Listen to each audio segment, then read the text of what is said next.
Hello hello, good evening, good evening. आप सभी लोग लाइव और चैट पर आ जाओ।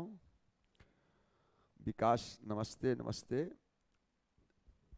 और सभी लोग लाइव और चैट पर आ जाएं। आज हम लोग सेकंड पेपर का ही एक नया टॉपिक शुरू कर रहे हैं। आप लोग सेकंड पेपर का सिलेबस देखिएगा तो उसमें प्लानिंग लिखा होगा, प्लानिंग, नियोजन। क्योंकि सिलेबस रिवाइज तो नहीं हुआ है, इसलिए आपके सिलेबस में नीति आयोग नहीं लिखा हुआ है। क्योंकि सिलेबस रिवाइज हुआ नहीं है, तो रिवाइज ना होने के कारण आपके सिलेबस में नीति आयोग का उल्लेख नहीं किया गया। आपके सिलेबस में अभी भी योजना आयोग का ही उल्लेख है। जबकि 1 जनवरी 2015 को मंत्रिमंडल के एक प्रस्ताव के तहत नीति आयोग का गठन किया गया और योजना आयोग को समाप्त कर दिया गया। इसलिए योजना आयोग के स्थान पर हमारे यहां नीति आयोग आ चुका है। दूसरी बात, आपके सिलेबस में डिसेंट्रलाइज्ड प्लान भी है, विकेंद्रीकृत नियोजन। और इस बार यूपीएससी में विकेंद्रीकृत नियोजन से प्रश्न भी पूछा है और नीति आयोग से भी प्रश्न आए हैं और डिसेंट्रलाइज्ड प्लान से भी प्रश्न आए हैं। इसलिए थोड़ा सा इस बार मैं इसको और डिटेल पढ़ा रहा हूं। इस बार पब्लिक एडमिनिस्ट्रेशन को मैं और डिटेल करने जा रहा हूं, क्योंकि इस बार का प्रश्न मैं देख लिया कि अब आपको कोई भी सिलेबस का कोई भी पार्ट छोड़ने लायक नहीं है। मैं हमेशा डिसेंट्रलाइज्ड प्लान पढ़ाया हूं, लेकिन इस पिछले कुछ दिनों से पिछले कुछ बैच से मैं डिसेंट्रलाइज्ड प्लान नहीं पढ़ाया। इस बार डिसेंट्रलाइज्ड प्लान से प्रश्न पूछ दिया। मैं हमेशा पढ़ाता रहा हूं, मैं पुराना ही नोट्स आपके सामने रखा हुआ हूं, ठीक है ना। इसलिए डिसेंट्रलाइज्ड प्लान पढ़ाएंगे इस बार। तो हम लोगों को भी सीखने का मौका मिलता है कि भाई जो छोड़ दिए उसको आगे ठीक किया जाए, ठीक है। तो सेकंड पेपर का दूसरा यूनिट एक टॉपिक है डिसेंट्रलाइज्ड प्लान, हम लोग पढ़ना नियोजन। टॉपिक आज का है, आप लोगों के सामने लिख दिया हूं मैंने, नियोजन, प्लानिंग। ये टॉपिक आप लोगों के सामने है। प्लानिंग शुरू करना हम लोगों को, ठीक है ना। इसी में सारा चीजें हम लोग देखेंगे। पहला चीज क्लियर कर लो कि भारतीय संविधान में, चूंकि सेकंड पेपर में सिलेबस में है तो संविधान का जिक्र करना जरूरी है। भारतीय संविधान में नियोजन शब्द का उल्लेख कहीं नहीं किया गया है। बहुत स्पष्ट शब्दों में रखिए क्लियर। जीएस के लिए भी ध्यान रखिएगा, इंडियन कॉन्स्टिट्यूशन में प्लानिंग शब्द का उपयोग कहीं नहीं किया गया है, लेकिन सामाजिक आर्थिक नियोजन शब्द का उल्लेख संविधान के 7वीं अनुसूची के समवर्ती सूची के 20वीं प्रविष्टि में किया गया है। नियोजन शब्द का उल्लेख भारतीय संविधान में कहीं नहीं किया गया है, लेकिन इसके लिए भारतीय संविधान के 7वीं अनुसूची के समवर्ती सूची के अंतर्गत 20वीं प्रविष्टि में सामाजिक आर्थिक नियोजन शब्द का उल्लेख किया गया है। अब थोड़ा सा ध्यान दें, सामाजिक आर्थिक नियोजन शब्द का उल्लेख समवर्ती सूची में किया गया। इसका उल्लेख समवर्ती सूची में किया गया। अगर इसका उल्लेख समवर्ती सूची में किया गया तो इस पर काम करने का अधिकार संघ और राज्य दोनों का होगा। इस पर काम करने का अधिकार संघ एवं राज्य दोनों का होगा। लेकिन प्लानिंग बनाने वाली जो संस्था थी में हमारे यहां, जिसका नाम प्लानिंग कमीशन था, जो कि पंचवर्षीय योजना का निर्धारण करती थी, उस संस्था का अगर संगठन देखा जाए तो प्लानिंग कमीशन का अध्यक्ष प्रधानमंत्री होता था, एक उपाध्यक्ष होता था, सदस्य में कुछ पॉलिटिशियन होते थे जो केंद्र के कैबिनेट मंत्री होते थे, कुछ एक्सपर्ट होते थे, और प्लानिंग कमीशन को प्रशासनिक सहयोग प्रदान करने के लिए योजना भवन होता था, जो कि योजना आयोग का एक सचिव होता था, जो कि एक आईएएस अधिकारी के रूप में काम करता था। यह इसका ऑर्गेनाइजेशन था। इस पूरे संगठन में कहीं भी राज्य की सहभागिता नहीं थी। प्लानिंग कमीशन जो कि पंचवर्षीय योजना का निर्धारण करता है, और प्लानिंग शब्द का उल्लेख संविधान में नहीं है, लेकिन प्लानिंग का मतलब यहां सामाजिक आर्थिक नियोजन से है, और सामाजिक आर्थिक नियोजन शब्द समवर्ती सूची का विषय है। तो अगर विषय समवर्ती सूची का, तो इस पर काम करने का अधिकार संघ और राज्य दोनों को होना चाहिए। लेकिन पंचवर्षीय योजना का निर्धारण करने वाली जो संस्था थी, योजना आयोग, उस संगठन के अंतर्गत राज्यों की सहभागिता नहीं थी। तो जब राज्य की सहभागिता नहीं होगी, तो पंचवर्षीय योजना बनाएगा प्लानिंग कमीशन और उसको इंप्लीमेंट करने का काम राज्य को देंगे। तो जिस पंचवर्षीय योजना के निर्धारण में राज्य की सहभागिता नहीं होगी, क्या राज्य उसको प्रतिबद्ध तरीके से इंप्लीमेंट करेगा? राज्य इसको प्रतिबद्ध तरीके से इंप्लीमेंट कैसे कर सकता? क्योंकि निर्णय प्रक्रिया में आप हमारी भागीदारी नहीं रखे, निर्णय प्रक्रिया में राज्यों की कोई सहभागिता नहीं थी। तो ऐसी स्थिति में राज्य कैसे डेडिकेट होकर काम करेगा? राज्य प्रतिबद्ध तरीके से उसको इंप्लीमेंट नहीं करेगा। इस कारण संघ के साथ साथ राज्यों की सहभागिता, संघ के साथ साथ राज्यों की सहभागिता को सुनिश्चित करने के लिए हमारे यहां 6 अगस्त 1952 को नेशनल डेवलपमेंट काउंसिल का गठन किया गया। 6 अगस्त 1952 को संघ के साथ साथ राज्यों की सहभागिता को सुनिश्चित करने के लिए 6 अगस्त 1952 को नेशनल डेवलपमेंट काउंसिल का गठन किया गया, राष्ट्रीय विकास परिषद का गठन किया गया। कब? 6 अगस्त 1952 को मंत्रिमंडल के एक प्रस्ताव के तहत नेशनल डेवलपमेंट काउंसिल का गठन किया गया।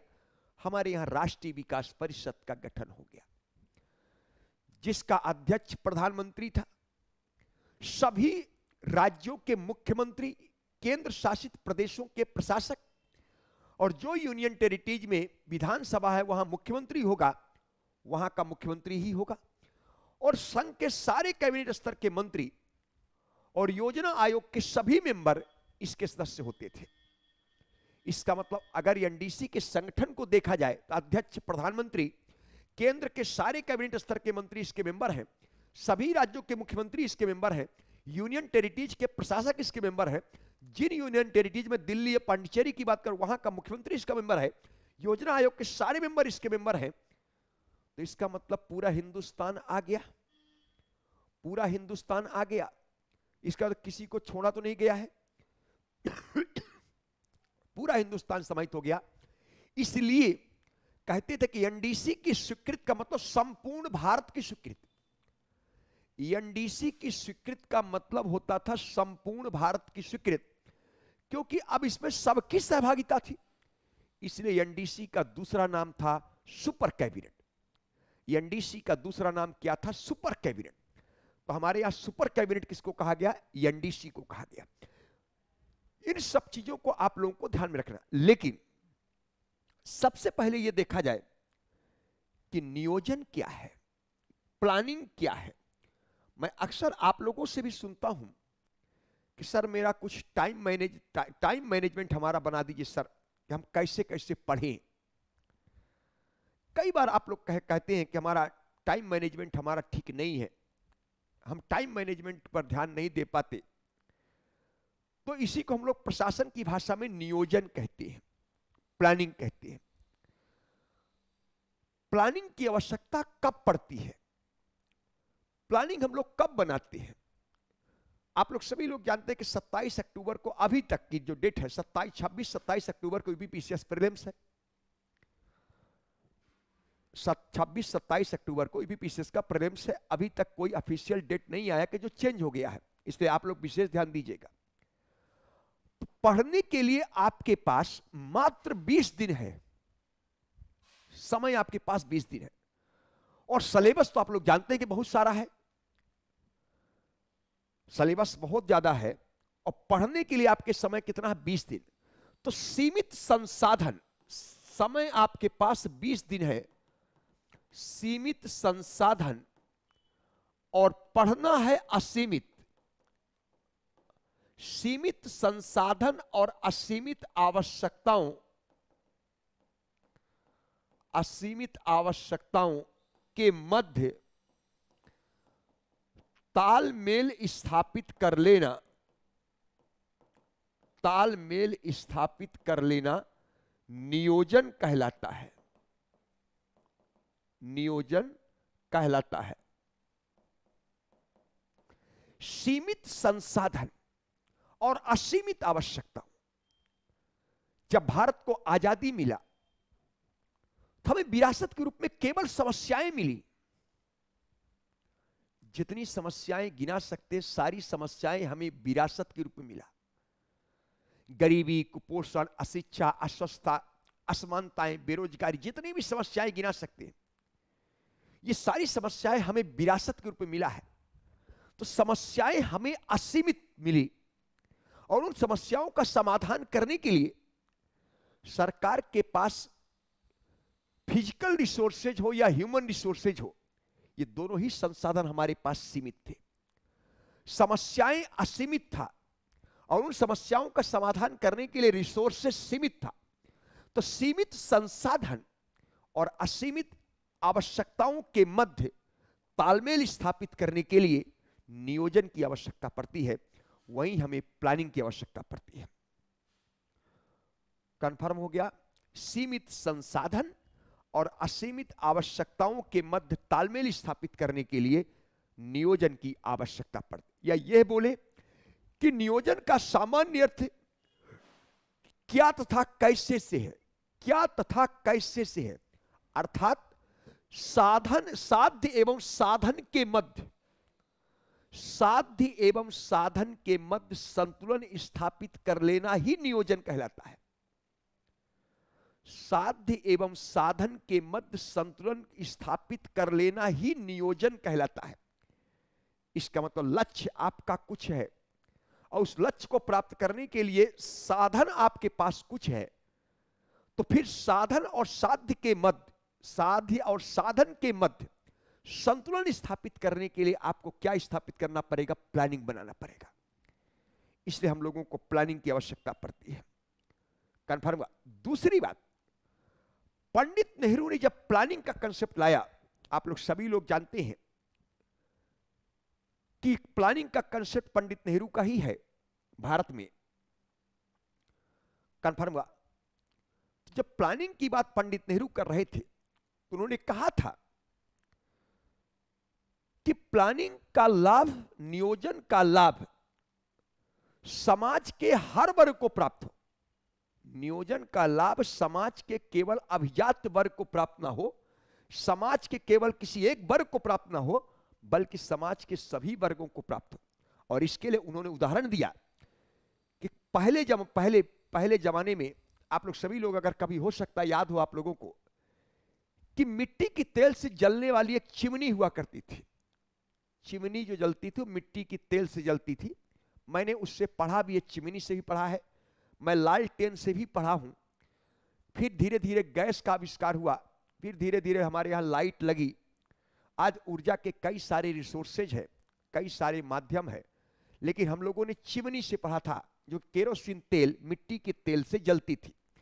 उसको छानने के लिए कुप्पी आती थी, जिसे हम लोग सामान्य भाषा में कूप बोलते हैं, कूप। तो उन्होंने कहा जिस प्रकार मिट्टी के तेल से छानने वाली कुप्पी, कूप से छन छन करके तेल जाता है, वैसे ही छन छन करके नियोजन का लाभ समाज के हर वर्ग को मिले, यही नियोजन का मूल उद्देश्य है।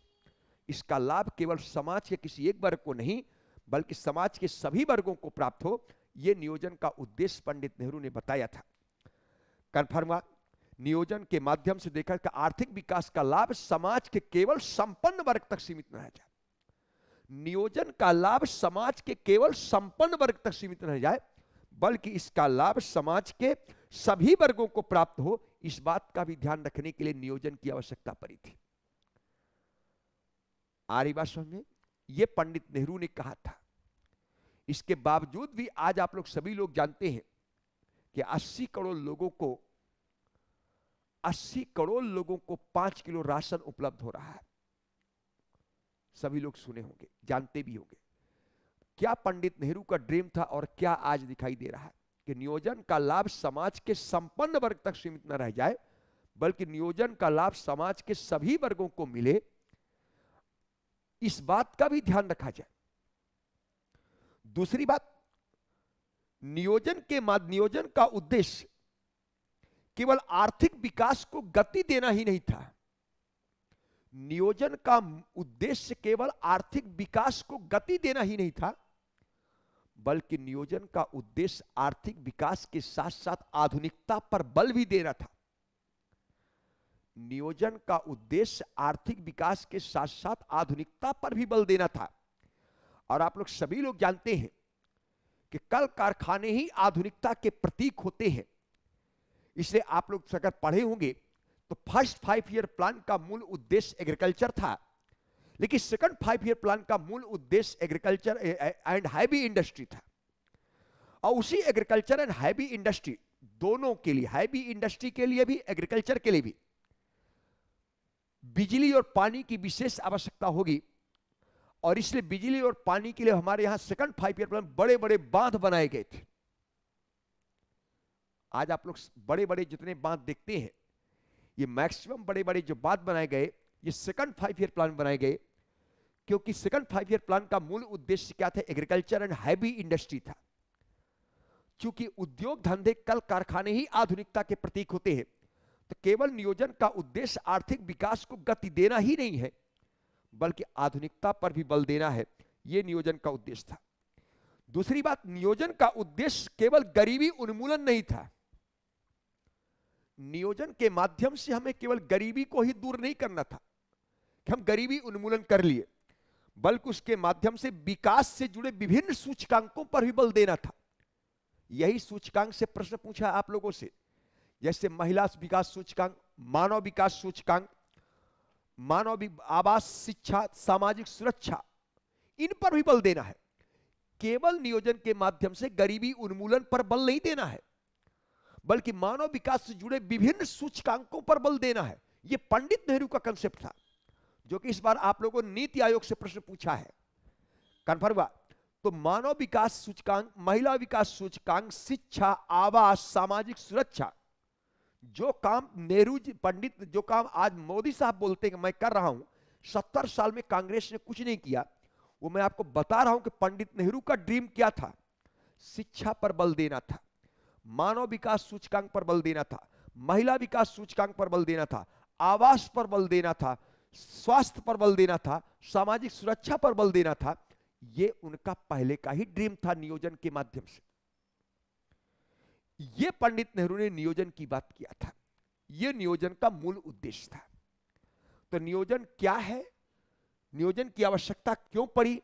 सीमित संसाधन और असीमित आवश्यकताओं के मध्य तालमेल स्थापित कर लेना ही नियोजन कहलाता है। और नियोजन और बजट एक ही सिक्के के दो पहलू हैं। बजट हम लोग कब बनाते हैं? जब आपके पास इनकम कम है, एक्सपेंडिचर ज्यादा है, तो आय और व्यय के मध्य संतुलन स्थापित करने के लिए आप बजट बनाते हैं। रिसोर्सेज आपके पास सीमित है और आवश्यकताएं आपकी असीमित है।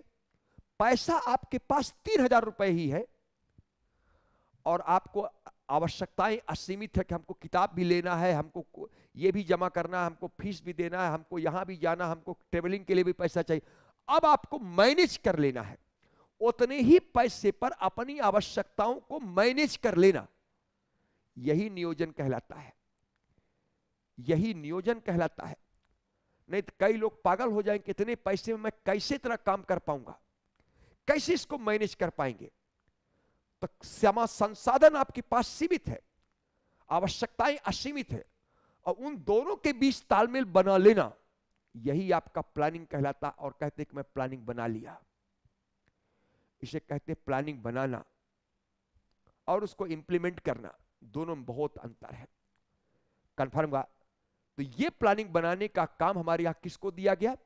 पंचवर्षीय योजना प्लानिंग बनाने का काम प्लानिंग कमीशन को दिया गया, जिसका गठन 15 मार्च 1950 को मंत्रिमंडल के प्रस्ताव के तहत किया गया था। यह हमारे देश के अंदर प्लानिंग बनाने का काम करती थी, जिसको पंचवर्षीय योजना के नाम से हम लोग जानते थे। कुछ बातें समझ में आ रही है? आशीष, सोनी, विकास, सभी लोगों को समझ में आ रहा है? समझ में आ रहा है सभी लोगों को ठीक ठाक? तो थोड़ा सा मैं लिखा दूं नियोजन क्या है, तब मैं आगे बढ़ूं। समझ में आप लोगों का आ रहा बढ़िया से? ठीक है, तो थोड़ा सा बढ़िया समझने का प्रयास करिएगा। लिखेंगे भारतीय नियोजन का उद्देश्य क्या है। भारतीय नियोजन का उद्देश्य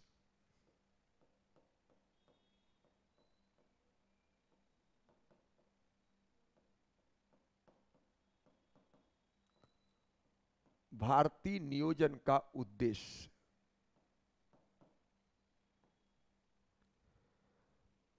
भारतीय नियोजन का उद्देश्य लिखेगा सीमित संसाधन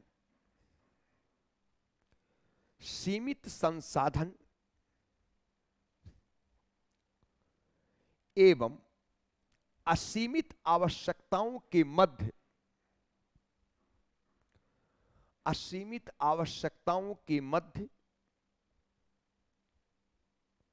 तालमेल स्थापित करने के लिए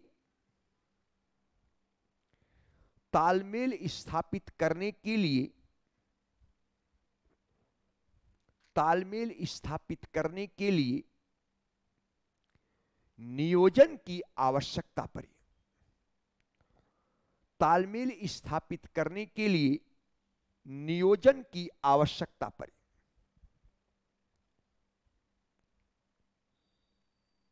नियोजन का सामान्य अर्थ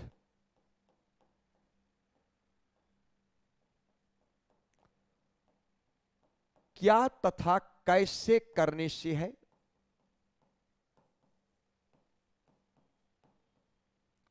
क्या तथा कैसे करने से है।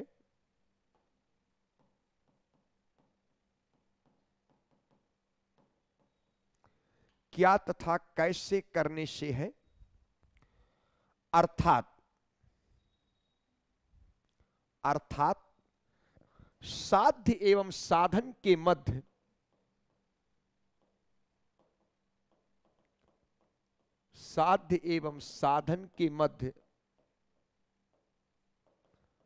संतुलन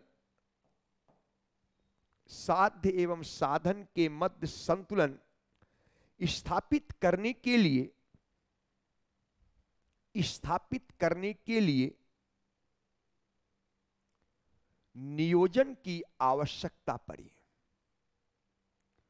साध्य एवं साधन के मध्य संतुलन स्थापित करने के लिए नियोजन की आवश्यकता पड़ी। पैराग्राफ 6।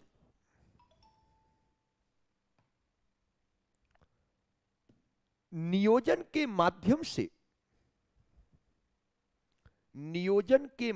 से जहां एक और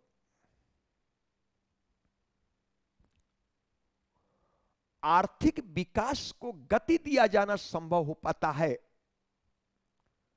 नियोजन के माध्यम से जहां एक और आर्थिक विकास को गति दिया जाना संभव हो पाता है, वहीं दूसरी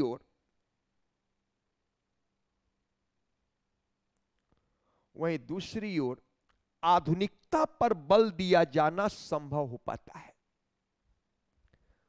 वहीं दूसरी ओर आधुनिकता पर बल दिया जाना संभव हो पाता है। आधुनिकता पर बल दिया जाना संभव हो पाता है।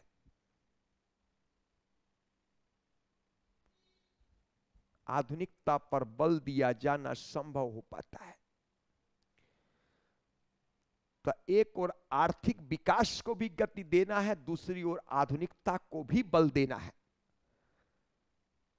कन्फर्म। इसका मतलब आपको कल कारखाने उद्योग धंधे भी लगाने हैं, क्योंकि यही कल कारखाने उद्योग धंधे ही आधुनिकता के प्रतीक है। और इसी कल कारखाने उद्योग धंधों के आधार पर ही कई बार हमारे यहां अंतर्राष्ट्रीय संबंध भी स्थापित होते हैं। अंतर्राष्ट्रीय संबंध बनाने का एक कारक भी आधुनिकता है कि आपके पास उद्योग धंधे हैं, कल कारखाने हैं। कन्फर्म। तभी अंतर्राष्ट्रीय संबंध बनाएंगे, क्योंकि हमारा हित आपसे प्रभावित होगा। हमारा हित होगा आपसे, और अंतर्राष्ट्रीय संबंध हम लोग अपने नेशनल इंटरेस्ट को ध्यान में रखकर करते हैं। तो अगर हमारा राष्ट्रीय हित नहीं है आपसे, तो हम संबंध क्यों बनाएंगे? क्योंकि अंतर्राष्ट्रीय संबंध हमेशा नेशनल इंटरेस्ट को ध्यान में रखकर ही बनाया जाता है। पैराग्राफ चेंज करके लिखिए, तीसरा पॉइंट, पैराग्राफ चेंज करके, नियोजन के माध्यम से यह भी देखा जाता है, नियोजन के माध्यम से यह भी देखा जाता है कि आर्थिक विकास का लाभ, कि आर्थिक विकास का लाभ समाज के संपन्न वर्ग तक ही सीमित न रह जाए, समाज के संपन्न वर्ग तक ही सीमित न रह जाए,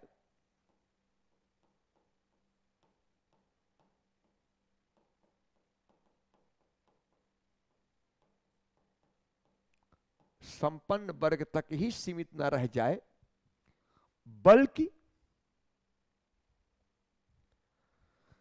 इसका लाभ समाज के सभी वर्गों को प्राप्त हो, समाज के सभी वर्गों को प्राप्त हो, इस बात का भी ध्यान रखा जाए। समाज के सभी वर्गों को भी प्राप्त, समाज के सभी वर्गों को प्राप्त हो, इस बात का भी ध्यान रखा जाए, इस बात का भी ध्यान रखा जाए। केवल एक वर्ग को प्राप्त ना हो, बल्कि समाज के सभी वर्गों को प्राप्त हो, ताकि हमारे यहां जो सामाजिक असमानता है वो असमानता समाप्त होकर के सामाजिक समानता में बदल सके। इसलिए नियोजन समाजवाद का उदाहरण है। और आज हमारे यहां पूंजीवाद आया है, तो जब से हमने समाजवाद से पूंजीवाद लाया, उदारीकरण, निजीकरण, वैश्वीकरण को अपनाया, आज आप लोग देखते हैं गरीब और अमीर के बीच खाई बढ़ती जा रही, गरीब गरीब होता जा रहा, अमीर अमीर होता जा रहा है। समाज में सामाजिक असमानताएं बढ़ी है, बढ़ी है कि नहीं बढ़ी है? आज सामाजिक असमानताएं बढ़ी है। नियोजन का उद्देश्य अलग था, आर्थिक विकास ही नहीं, इसका लाभ समाज के संपन्न वर्ग तक सीमित न रह जाए, बल्कि इसका लाभ समाज के सभी वर्गों को प्राप्त हो। चौथी बात, नेक्स्ट पॉइंट, पैराग्राफ चेंज करिएगा, नियोजन के माध्यम से न सिर्फ गरीबी उन्मूलन पर बल दिया जाए, नियोजन के माध्यम से, नियोजन के माध्यम से न सिर्फ गरीबी उन्मूलन पर बल दिया जाए, न सिर्फ गरीबी उन्मूलन पर बल दिया जाए, बल्कि विकास से जुड़े विभिन्न सूचकांकों, बल्कि विकास से जुड़े विभिन्न सूचकांकों, विकास से जुड़े विभिन्न सूचकांकों, जैसे मानव विकास सूचकांक,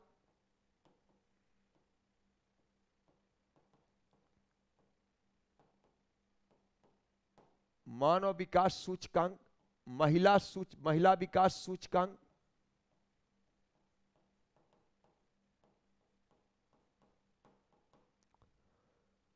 आवास, शिक्षा, सामाजिक सुरक्षा,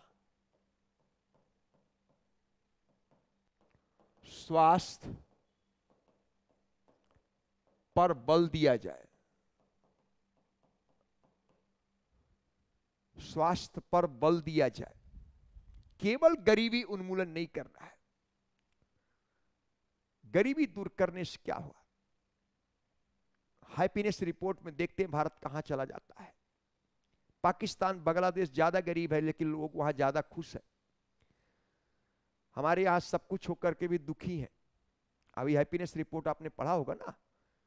इसका मतलब गरीबी उन्मूलन ही नहीं होना चाहिए, बल्कि मानव विकास सूचकांक, महिला विकास सूचकांक, आवास, शिक्षा, सामाजिक सुरक्षा, स्वास्थ्य, इन पर भी बल दिया जाए। यह पंडित नेहरू का प्लानिंग का प्रयास था, यह प्लानिंग का उद्देश्य था। कंफर्म हुआ? Paragraph change. अभी मैंने आप लोगों से कहा कि प्लानिंग शब्द का उपयोग इंडियन कॉन्स्टिट्यूशन में कहीं नहीं किया गया। नियोजन शब्द का उपयोग भारतीय संविधान में कहीं नहीं किया गया, लेकिन भारतीय संविधान के 7वीं अनुसूची के समवर्ती सूची के 20वीं प्रविष्टि में सामाजिक आर्थिक नियोजन शब्द का उपयोग किया गया। इसका तो नियोजन शब्द तो संवैधानिक नहीं है, लेकिन उसके लिए सामाजिक आर्थिक नियोजन शब्द का प्रयोग किया गया है, और वो सामाजिक आर्थिक नियोजन समवर्ती सूची का विषय है। तो अगर समवर्ती सूची का विषय, तो उस पर काम करने का अधिकार संघ और राज्य दोनों को होना चाहिए। तो पैराग्राफ चेंज करेंगे, पैराग्राफ चेंज करके लिखेगा, भारत में नियोजन निर्धारण करने के लिए, प्लानिंग बनाने के लिए, नियोजन निर्धारण करने के लिए, अर्थात पंचवर्षीय योजना का निर्धारण करने के लिए, पंचवर्षीय योजना का निर्धारण करने के लिए प्लानिंग कमीशन, पंचवर्षीय योजना का निर्धारण करने के लिए 15 मार्च 1950 को 15 मार्च 1950 को मंत्रिमंडल के एक प्रस्ताव के तहत, मंत्रिमंडल के एक प्रस्ताव के तहत योजना आयोग का गठन किया गया। योजना आयोग का गठन किया गया। योजना आयोग का गठन किया गया, जिसका अध्यक्ष प्रधानमंत्री, एक उपाध्यक्ष, सदस्य, दो प्रकार के कुछ पॉलिटिशियन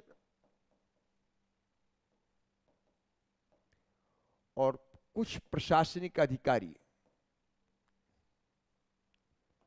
विशेषज्ञ लिख सकते हैं, पॉलिटिशियन और कुछ एक्सपर्ट होंगे, विशेषज्ञ। और इसके बाद योजना आयोग को सचिवालय सहयोग प्रदान करने के लिए योजना भवन, यह इसको प्रशासनिक सहयोग देगा, प्रशासनिक सहयोग के लिए। यह इसका संगठन अध्यक्ष प्रधानमंत्री, उपाध्यक्ष, सदस्य दो है, कुछ पॉलिटिशियन है जो केंद्र के कैबिनेट मंत्री हैं और कुछ एक्सपर्ट हैं। और इस योजना आयोग को प्रशासनिक सहयोग प्रदान करने के लिए योजना भवन का गठन किया गया, जो कि एक सचिवालय था, जिसका प्रमुख योजना आयोग का सचिव होता था, जो कि एक आईएएस होता था। यह है ऑर्गेनाइजेशन योजना आयोग का। यह जानना आप लोगों को बहुत जरूरी है, तभी आप लोग नीति आयोग की समीक्षा कर पाएंगे कि नीति आयोग की आवश्यकता क्यों पड़ी। कन्फर्म, इसको जानना आप लोगों को बहुत जरूरी था। यह हमेशा याद रखें, जब भी नीति आयोग पढ़ना होगा तो योजना आयोग के संगठन को जानना बहुत जरूरी, नहीं तो समीक्षा ही नहीं कर पाएंगे आप। आ रही बात समझ में? इस समीक्षा करने के लिए इसको जानकारी होना बहुत जरूरी। पैराग्राफ चेंज, पैराग्राफ चेंज करके लिखिएगा। आप थोड़ा समझा जाए, ये पूरा योजना आयोग का संगठन है, क्या इस पूरे संगठन में राज्य की कहीं सहभागिता है? जबकि सामाजिक आर्थिक नियोजन समवर्ती सूची का विषय है। तो अगर विषय समवर्ती सूची का है तो संघ के साथ साथ राज्य की सहभागिता होनी चाहिए, लेकिन हमारे यहां राज्य की सहभागिता तो नहीं थी। इसी सहभागिता को सुनिश्चित करने के लिए हमारे यहां एनडीसी बना। तो पैराग्राफ चेंज कर दिएगा, चूंकि पैराग्राफ चेंज कर दिएगा, चूंकि सामाजिक एवं आर्थिक नियोजन, सामाजिक एवं आर्थिक नियोजन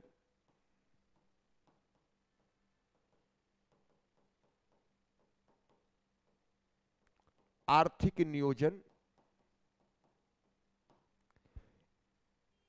सामाजिक एवं आर्थिक नियोजन समवर्ती सूची का विषय है। समवर्ती सूची का विषय है। इस कारण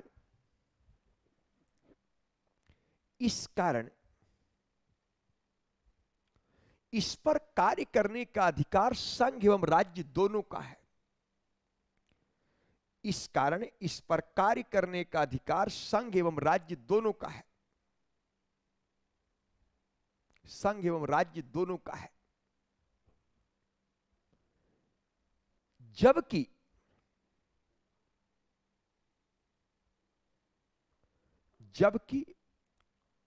नियोजन निर्धारण करने वाली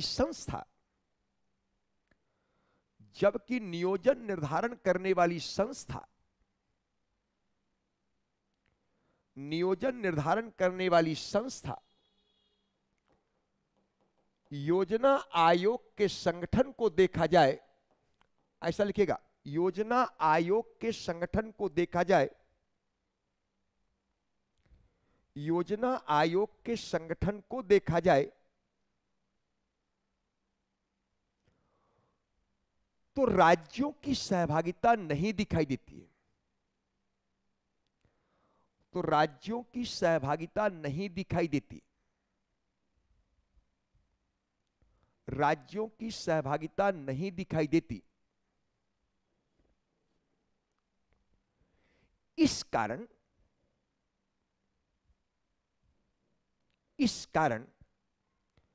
संघ के साथ साथ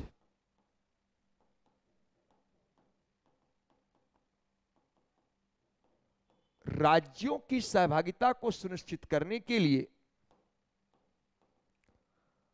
संघ के साथ साथ राज्यों की सहभागिता को सुनिश्चित करने के लिए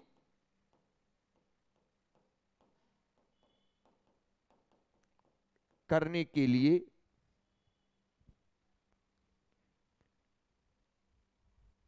6 अगस्त 1952 को 6 अगस्त 1952 को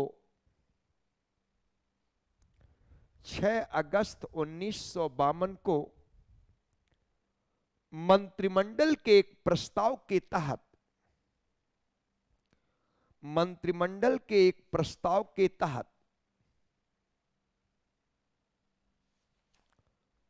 राष्ट्रीय विकास परिषद का गठन किया गया।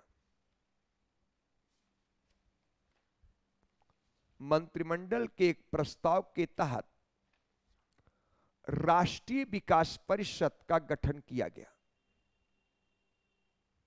राष्ट्रीय विकास परिषद का गठन किया गया।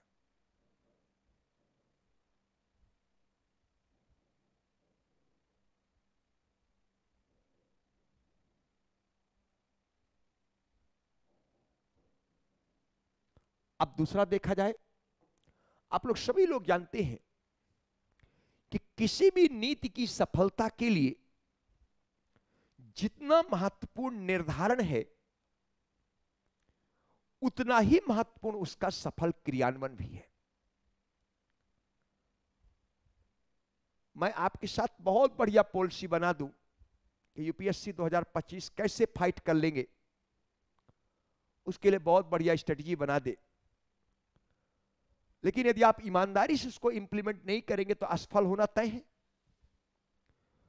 तो किसी भी नीति की सफलता के लिए जितना महत्वपूर्ण निर्धारण है उससे कहीं अधिक महत्वपूर्ण उसका सफल क्रियान्वयन है।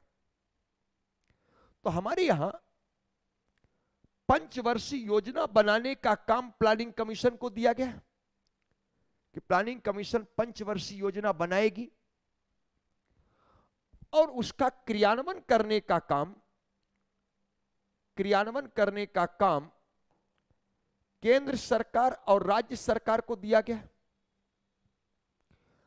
जिस पंचवर्षीय योजना का निर्धारण प्लानिंग कमीशन के द्वारा किया गया उसके क्रियान्वयन का काम संघ और राज्य सरकारों को दिया गया कि केंद्र और राज्य सरकार इसका सफल क्रियान्वयन करेगा। तो निर्धारण और क्रियान्वयन के मध्य समन्वय स्थापित करना जरूरी है। इसलिए निर्धारण एवं क्रियान्वयन के मध्य समन्वय स्थापित करने के लिए एनडीसी की आवश्यकता पड़ गई। एनडीसी की आवश्यकता पड़ गई किसके लिए? समन्वय स्थापित करने के लिए। समन्वय स्थापित करने के लिए।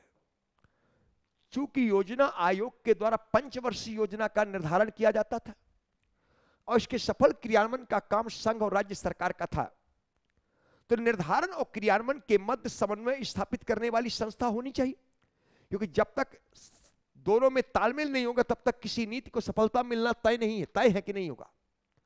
तो सफलता मिलना तय कब होगा? जब समन्वय होगा, तालमेल होगा। इसलिए तालमेल स्थापित करने के लिए एनडीसी की आवश्यकता पड़ गई कि एनडीसी प्लानिंग कमीशन संघ सरकार और राज्य सरकार के बीच समन्वय स्थापित करेगा। इसका तो एनडीसी एक कोऑर्डिनेटिंग एजेंसी है। किसके बीच? प्लानिंग कमीशन भारत सरकार और राज्य सरकार के बीच एक कोऑर्डिनेटिंग एजेंसी है। इसलिए मैंने अभी आप लोगों से कहा कि जब एनडीसी का संगठन देखते हैं तो केंद्र प्राइम मिनिस्टर का अध्यक्ष है, केंद्र के सारे कैबिनेट स्तर के मंत्री, सभी राज्यों के मुख्यमंत्री, जो यूनियन टेरिटरीज है वहां का मुख्यमंत्री, और जो यूनियन टेरिटरी विधानसभा ने वहां का प्रशासक, और योजना आयोग के सारे सदस्य। इसका तो पूरा संगठन आ गया। समझ में आ रहा है? जल्दी बोलो, समझ में आ रहा है? तो योजना आयोग संघ और राज्य के मध्य समन्वय स्थापित करने के लिए हमारे यहां नेशनल डेवलपमेंट काउंसिल की आवश्यकता पड़ी, क्योंकि किसी भी नीति की सफलता के लिए जितना महत्वपूर्ण निर्धारण है उससे कहीं अधिक महत्वपूर्ण उसका सफल क्रियान्वयन है। इसलिए निर्धारण और क्रियान्वयन के मध्य तालमेल होना चाहिए, और तालमेल स्थापित करने के लिए हमारे एनडीसी की आवश्यकता पड़ी, जो कि हमारे नेशनल डेवलपमेंट काउंसिल के रूप में काम करती थी। समझ में आ रहा है एनडीसी का औचित्य क्या है? एनडीसी के गठन का औचित्य क्या है? सभी लोगों को समझ में आया? पैराग्राफ चेंज करके लिखेगा, किसी भी नीति की सफलता के लिए, किसी भी नीति की सफलता के लिए, किसी भी नीति की सफलता के लिए जितना महत्वपूर्ण निर्धारण है, जितना महत्वपूर्ण निर्धारण है, उतना ही महत्वपूर्ण उसका सफल क्रियान्वयन, उतना ही महत्वपूर्ण उसका सफल क्रियान्वयन।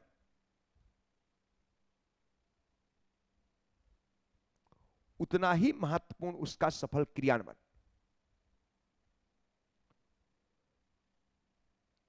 कंटिन्यू करेगा, नियोजन निर्धारण का कार्य योजना आयोग का था। नियोजन निर्धारण का कार्य योजना आयोग का था,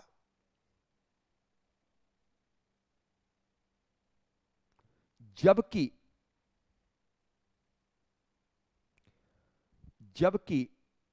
क्रियान्वयन का कार्य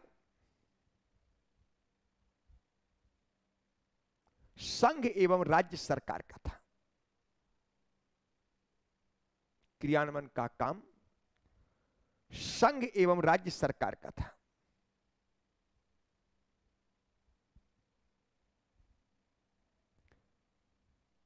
इस कारण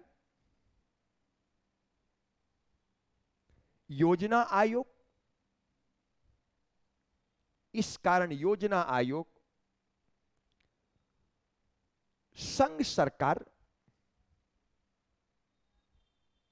तथा राज्य सरकार के मध्य, राज्य सरकार के मध्य समन्वय स्थापित करने के लिए, समन्वय स्थापित करने के लिए, समन्वय स्थापित करने के लिए समन्वय स्थापित करने के लिए 6 अगस्त 1952 को, 6 अगस्त 1952 को मंत्रिमंडल के एक प्रस्ताव के तहत, मंत्रिमंडल के एक प्रस्ताव के तहत राष्ट्रीय विकास परिषद का गठन किया गया।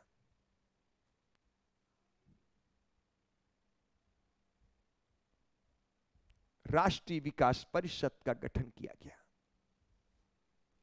इसी कारण चंद्र प्रकाश भामरी, चंद्र प्रकाश भांवरी, चंद्र प्रकाश भांवरी, चंद्र प्रकाश भावरी, भावरी, भावरी, सीपी भावरी, चंद्र प्रकाश भावरी ने इसे समन्वयकारी संस्था का नाम दिया। इसे समन्वयकारी संस्था का नाम दिया। चंद्र प्रकाश भावरी ने इसे समन्वयकारी संस्था का नाम दिया। समन्वयकारी संस्था का नाम दिया। अब एनडीसी का संगठन देखें, एनडीसी का संगठन तो आप लोग खुल करके समझ में आ जाएगा। एनडीसी का संगठन, एनडीसी का अध्यक्ष स्वतः प्रधानमंत्री था, वही योजना आयोग का भी अध्यक्ष था। अध्यक्ष एनडीसी का प्राइम मिनिस्टर है, उपाध्यक्ष कोई नहीं होता था। सदस्य, एनडीसी के सदस्य संघ के सभी कैबिनेट स्तर के मंत्री, सभी कैबिनेट मंत्री, संघ के सभी कैबिनेट मंत्री, सभी राज्यों के मुख्यमंत्री,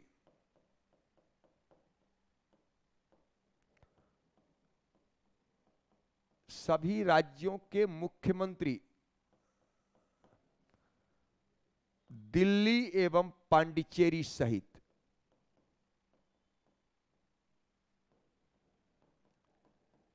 पांडिचेरी सहित, ये 2 यूनियन टेरिटरीज है। संघ शासित प्रदेशों के प्रशासक, संघ शासित प्रदेशों के प्रशासक और योजना आयोग के सभी सदस्य, योजना आयोग के सभी सदस्य, ये इसका संगठन है। पूरा हिंदुस्तान आ गया। प्राइम मिनिस्टर इसका अध्यक्ष ही है। संघ के सारे कैबिनेट मंत्री, सभी राज्यों के मुख्यमंत्री दिल्ली पांडिचेरी सहित संघ शासित प्रदेशों के प्रशासक, एलजी जो भी है, योजना आयोग के सभी सदस्य। कोई छूटा क्या? कोई छूटा तो नहीं। संगठन को देख करके लगता है कि एनडीसी सुपर कैबिनेट है। क्या है एनडीसी? Super cabinet. संगठन को देखकर लग रहा कि एनडीसी सुपर कैबिनेट है। एनडीसी सुपर कैबिनेट के रूप में दिखाई दे रहा था। लेकिन थोड़ा ध्यान रखना है, अब आपके मन में होगा कि जब एनडीसी था ही, जैसा एनडीसी का संगठन वैसे आप लोगों को यहां दिखाई दे रहा है कि नीति आयोग का अध्यक्ष प्राइम मिनिस्टर, एक उपाध्यक्ष, सदस्य में कुछ दिखाई देता है। सदस्य में देखते हैं, अगर गवर्निंग काउंसिल देखें तो सभी राज्यों के मुख्यमंत्री हैं, केंद्र शासित प्रदेशों के प्रशासक है, दिल्ली पांडिचेरी सभी के मुख्यमंत्री हैं। तो जब एनडीसी था ही तो फिर आपके मन में प्रश्न आएगा कि नीति आयोग क्यों बनाया भाई?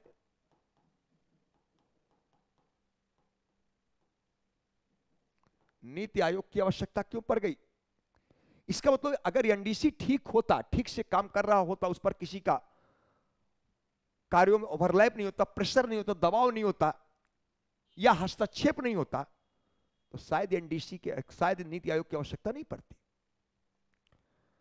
लेकिन जब एनडीसी की बैठक होती थी, आप लोग सभी लोग ध्यान रखिएगा, जिस योजना आयोग के द्वारा पंचवर्षीय योजना का निर्धारण किया गया, उसको वास्तविक और अवास्तविक स्वीकृति, पंचवर्षीय योजना की वास्तविक स्वीकृति एनडीसी देती थी। पंचवर्षीय योजना की वास्तविक स्वीकृति एनडीसी देती थी।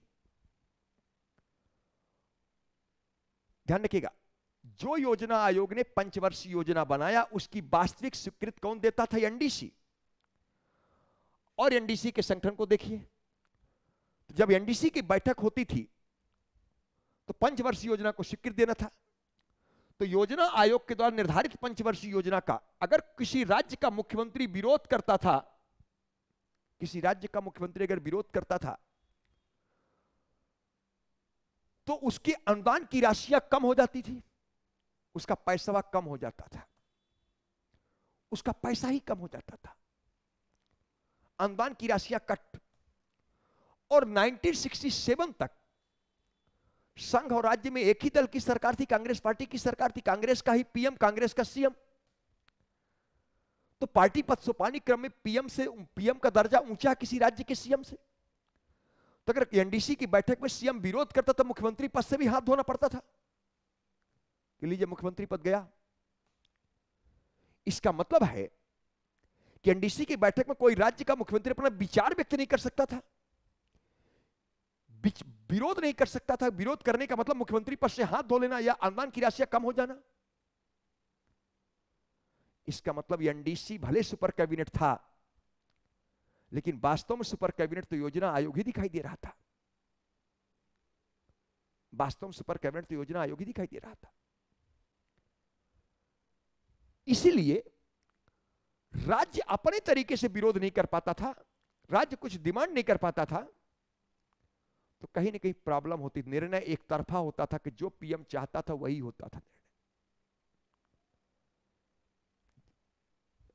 यहां तक कि यह भी आरोप लगाया गया कि जिस मात्रा में राज्यों को अनुदान दो तरीके से मिलता था, एक योजना आयोग से भी राज्य को अनुदान मिलता था, एक वित्त आयोग से भी अनुदान मिलता था। राज्यों को अनुदान दो तरीके से मिलता था, एक वैधानिक अनुदान की सिफारिश वित्त आयोग करता था और स्वैच्छिक अनुदान की सिफारिश योजना आयोग करता था। लेकिन जितना अनुदान योजना आयोग की सिफारिश पर राज्य को मिलता था, उतना अनुदान वित्त आयोग की सिफारिश पर राज्य को नहीं मिलता था। तो जितना अनुदान योजना आयोग की सिफारिश पर राज्य को मिला, उस मात्रा में अनुदान वित्त आयोग की सिफारिश पर राज्यों को नहीं मिलता था। तो राज्यों की निर्भरता योजना आयोग पर होगी बजाय वित्त आयोग के, और उसी योजना आयोग के द्वारा पंचवर्षीय योजना का निर्धारण किया गया, और उसी पंचवर्षीय योजना की स्वीकृत करने के लिए एनडीसी की बैठक हुई है। और अगर एनडीसी की बैठक में मुख्यमंत्री विरोध करेगा तो इसका मतलब अनुदान की राशियां कट, अनुदान की राशियां कट। इसका मतलब राज्य के मुख्यमंत्री की निर्भरता संवैधानिक संस्था वित्त आयोग से ज्यादा योजना आयोग पर थी, और उसी योजना आयोग के द्वारा पंचवर्षीय योजना बनाया गया, और उसी को स्वीकृत देने के लिए एनडीसी की मीटिंग हुई है। और एनडीसी की मीटिंग में कोई राज्य का मुख्यमंत्री विरोध नहीं कर सकता था। इसका मतलब है कि योजना आयोग के समानांतर कोई संस्था ही नहीं थी भारत में। सुपर कैबिनेट, सुपर कैबिनेट योजना आयोग था। नाम के लिए मैंने लिख दिया super cabinet, actual super cabinet योजना आयोग था। जैसा चाहता तो योजना आयोग वैसा ही होता था। वह आदेश किसी को नहीं देता था, लेकिन प्रभाव इतना अधिक प्रभावशाली था, उसका प्रभाव इतना अधिक था कि लोग पूछते थे सर कोई काम है क्या? आदेश देना नहीं पड़ता है। यदि आपका प्रभाव बहुत, आप एक प्रभावशाली व्यक्तित्व हैं, तो लोग आपसे आदेश मांगता है, कोई काम है सर। ऐसी पोजीशन में थी योजना आयोग। कंफर्म हुआ। दूसरी बात अक्सर देखा गया, जो हमारे यहां कई राज्यों में केंद्र से हटकर पॉलिटिकल पार्टी की सरकार बनी, केंद्र से हटकर वो पॉलिटिकल पार्टी की सरकार है किसी राज्य में, या केंद्र में गठबंधन की सरकार है और उस राज्य की रूलिंग पार्टी केंद्र की सरकार को सपोर्ट नहीं कर रहा है, तो उस राज्य को अनुदान कम मिलता था। उस राज्य को अनुदान कम मिलता था। केंद्र में यूपीए की सरकार थी, केंद्र में यूपीए की सरकार थी और सपा उसको सपोर्ट किया था, तो महाकुंभ हुआ था उत्तर प्रदेश में, तो उत्तर प्रदेश सरकार का बल्ले बल्ले था, पैसा जबरदस्त मिल रहा था, खूब खाया पिया। कॉमनवेल्थ गेम हुआ दिल्ली में, कॉमनवेल्थ गेम, उस पर शीला दीक्षित राज्य की चीफ मिनिस्टर हुआ करती थी, जबरदस्त पैसा उनको अलॉट किया गया कॉमनवेल्थ गेम के लिए, दिल्ली सरकार का बल्ले बल्ले दिखाई दिया। इसका मतलब प्रॉब्लम तो थी। तो आपके मन में अगर होगा कि जब एनडीसी था ही तो नीति आयोग क्यों बना, इसका मैं जवाब दिया हूं। अभी तो और बहुत सारे जवाब है। इसलिए यह भी संस्था अप्रासंगिक हो गई थी। जब 2012 में, दिसंबर 2012 में, 22 दिसंबर 2012 को लगभग मोदी साहब गुजरात प्रांत के चीफ मिनिस्टर बने। 2012 में, दिसंबर 2012 में गुजरात के चीफ मिनिस्टर बने। अहमदाबाद में जो स्टेडियम है वहां शपथ ग्रहण समारोह चल रहा था इनका। तो शपथ के दौरान पीछे से आवाज आ रही थी, कब दिल्ली जाओ दिल्ली। मोदी साहब को पीछे से आवाज आ रही थी, जनता ने आवाज दिया, एक सुर से आवाज आया कि दिल्ली जाओ। मोदी साहब ने कहा 27 दिसंबर को दिल्ली जाएंगे। तो 27 दिसंबर 2012 को एनडीसी की लास्ट बैठक हुई है। उसके बाद एनडीसी की बैठक नहीं हुई आज तक। एनडीसी अपने आप में मृत प्राय संस्था हो चुकी है, क्योंकि नीति आयोग बन चुका है। अब इसका कोई औचित्य नहीं है, समाप्त तो नहीं किया है लेकिन अब कोई औचित्य नहीं है। तो थोड़ा सा ध्यान रखना, आप लोगों को इस चीज को भी समझना है। बिल्कुल समझ में आ रहा है ठीक ठाक? तो ये आप लोग समझने का प्रयास करेगा। इसको संगठन लिख लिए हैं, संगठन आप लोगों ने लिख लिया है, संगठन आप लोगों ने लिख लिया है ना, इसको बड़े से लिख लीजिएगा, ठीक है। और कल हम लोग फिर नेक्स्ट क्लास में कुछ आगे करते हैं, तो कल हम लोग इसको आगे बढ़ाएंगे। यहां तक आप लोगों को थोड़ा सा मुझे पढ़ाना था, ठीक है। सभी लोग लिख लिए? चलिए तो हम लोग कल मिलते हैं, इसको और आगे बढ़ाएंगे, ठीक है। चलिए।